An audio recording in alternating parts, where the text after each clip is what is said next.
Guys welcome to this another video of complete Java course playlist. अब आज की video में हम लोग देखो क्या बात करेंगे। अभी तक हम लोगों ने जावा के बेसिक्स पढ़ लिए, जैसे data types, operators, bitwise operator मैंने बहुत डिटेल में पढ़ाया था आप लोगों को, 32 बिट रिप्रेजेंटेशन बताया था। देन हम लोगों ने यूजर से हम इनपुट कैसे ले सकते हैं अपने कंसोल पे, हमने उसके लिए स्कैनर मेथड भी पढ़ लिया था पूरा अच्छे से। अब हम लोग देखेंगे कि कंट्रोल स्टेटमेंट्स क्या होते हैं। तो देखो कंट्रोल स्टेटमेंट्स हम लोग को क्यों पढ़ने हैं। अब कभी-कभी हम लोगों को क्या ज़रूरत पड़ेगी, कभी-कभी नहीं, मोस्टली हम लोगों को क्या ज़रूरत पड़ेगी कि हम लोग को अपने प्रोग्राम को कुछ इस तरह से बनाना है कि वो खुद अपने बेसिस पे कुछ डिसीजंस ले सके। अब ये मतलब क्या? अब देखो एक एनालॉजी समझते हैं। अब मान लो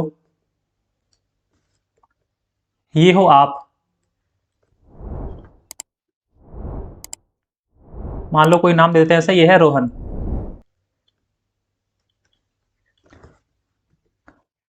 और ये है, नहीं इसे पिंक से बनाएंगे,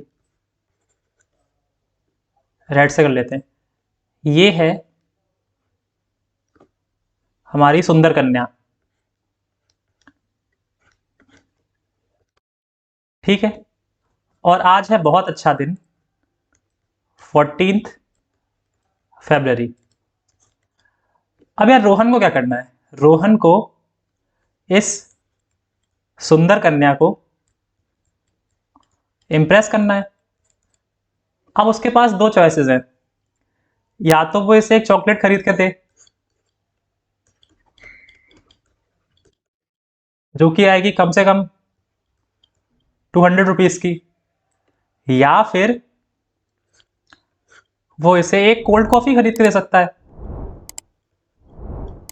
जो आएगी 60 रुपीज ओनली की, ठीक है। अब इसके पास दो चॉइस है, इन दोनों से ये सुंदर कन्या को इम्प्रेस कर सकता है।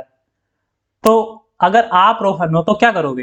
यार ऑब्वियस सी बात है, 200 रुपए की चॉकलेट तो नहीं लेके 60 रुपीज की कोल्ड कॉफी लोगे और बस बात बन जाएगी। अब यार लेकिन मान लो सुंदर कन्या की जगह अपना पीसी है, या पीसी नहीं, अपना जेवीएम है, जेवीएम जावा का कंपाइलर, ठीक है, जावा कंपाइलर। अब इसके पास एक चीज नहीं है जो इंसानों के पास होती है, क्या? दिमाग। दिमाग है ना, और कुछ नहीं, दिमाग। अब इसे सुंदर कन्या को इंप्रेस करना है, इसके पास भी वो दोनों चॉइस हैं, एक चॉकलेट वाली और एक कोल्ड कॉफी वाली। चॉकलेट है 200 रुपए की और कोल्ड कॉफी है 60 रुपए की।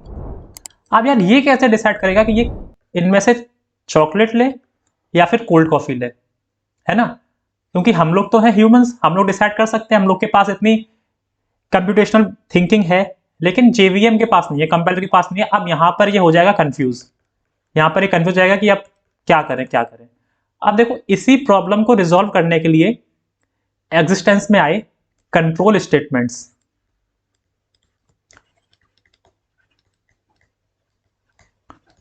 कंट्रोल स्टेटमेंट्स, अब कंट्रोल स्टेटमेंट्स जो होते हैं वो हमारे प्रोग्राम को एक बेसिक थिंकिंग पावर दे देते हैं, बहुत ही बेसिक सी थिंकिंग पावर दे देते हैं कि हमारा प्रोग्राम ये डिसाइड कर पाए कि आगे का फ्लो किस डायरेक्शन में जाएगा, आइदर दिस डायरेक्शन और दिस डायरेक्शन और कहीं और समवेयर एल्स, ठीक है, based on the conditions given. वो कंडीशंस हम लोग लिखेंगे और लेकिन कंपाइलर डिसाइड करेगा कि अब अपना फ्लो किस डायरेक्शन में जाएगा, है ना? तो इसी बेसिस पे अब हमारे जो कंट्रोल स्टेटमेंट्स हैं वो तीन टाइप्स के होते हैं। पहला decision making, decision making statements. Decision making में फर्दर दो टाइप के होते हैं। पहला if else statements,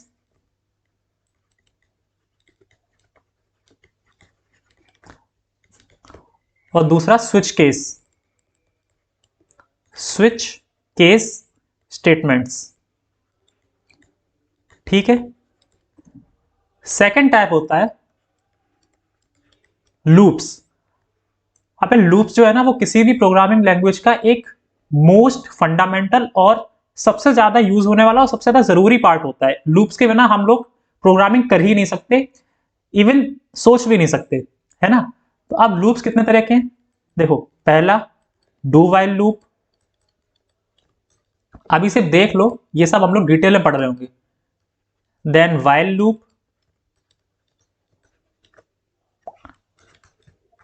then for loop, और जावा में एक स्पेशल लूप होता है for each loop.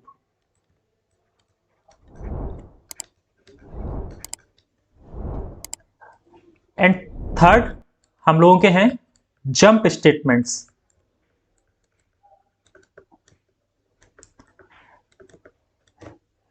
Jump statement सिर्फ दो तरह के होते हैं, एक ब्रेक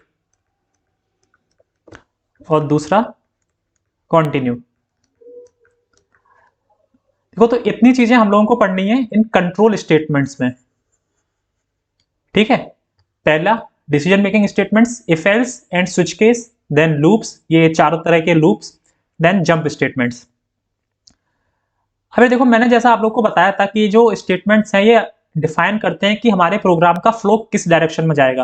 तो एक बार ये तो चलो एनालॉजी हम लोगों ने देख ली एक अच्छी सी, अब थोड़ा टेक्निकल वे में देखते हैं कि किस तरह से ये डिफाइन होते हैं। अब जैसे एक एग्जांपल लेते हैं, एक हमें इस तरह का प्रोग्राम बनाना है जिसमें ये कंडीशन है कि 1 से लेकर 100 तक हमें इंटीजर्स को प्रिंट करना है, इंटीजर्स को प्रिंट करना है। लेकिन अब इन्होंने यहां पर एक कंडीशन डाल दी। पहली कंडीशन, जो भी इंटीजर्स 5 से डिविजिबल हैं हमें उनमें 2 का मल्टीप्लाई करके उन्हें प्रिंट करना है, और जो भी इंटीजर्स, और दूसरी कंडीशन है कि जो भी इंटीजर्स 2 से डिविजिबल हैं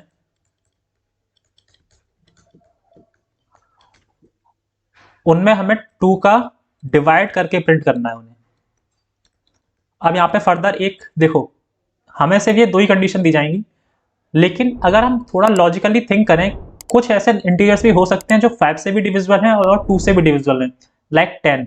उनके केस में क्या करेंगे, उनके केस में देखो तीसरी कंडीशन ये है कि इंटीजर्स जो बोथ से डिविजिबल हैं उनमें हमें कुछ नहीं करना, उन्हें हमें एज इट इज प्रिंट करना है, एज इट इज प्रिंट करना है। अब यार देखो, इतनी बड़ी प्रॉब्लम को देख के आपको पहले तो डरना नहीं है। इस प्रॉब्लम को हम लोग बहुत ही आसानी से सॉल्व कर लेंगे, और इस तरह की प्रॉब्लम्स को सॉल्व करने के लिए एग्जिस्टेंस में आए हैं ये कंट्रोल स्टेटमेंट्स, ठीक है। तो आई थिंक अब आप लोग समझ गए होंगे कंट्रोल स्टेटमेंट्स क्या होते हैं, कितने तरह के होते हैं, और हमें कौन कौन से कंट्रोल स्टेटमेंट्स पढ़ने हैं, उनकी नीड क्या है, ठीक है। इस तरह के हम लोग इस तरह के एग्जाम्पल को सॉल्व करने के लिए कंट्रोल स्टेटमेंट यूज करेंगे। तो ये हो गया कंट्रोल स्टेटमेंट्स का एक ओवरव्यू। नेक्स्ट वीडियो में अब हम लोग स्टार्ट करेंगे if else conditions, if else क्या होता है उसके बारे में डिटेल में देखेंगे, और बहुत अच्छे से बताऊंगा कि इफ एल्स क्या होता है।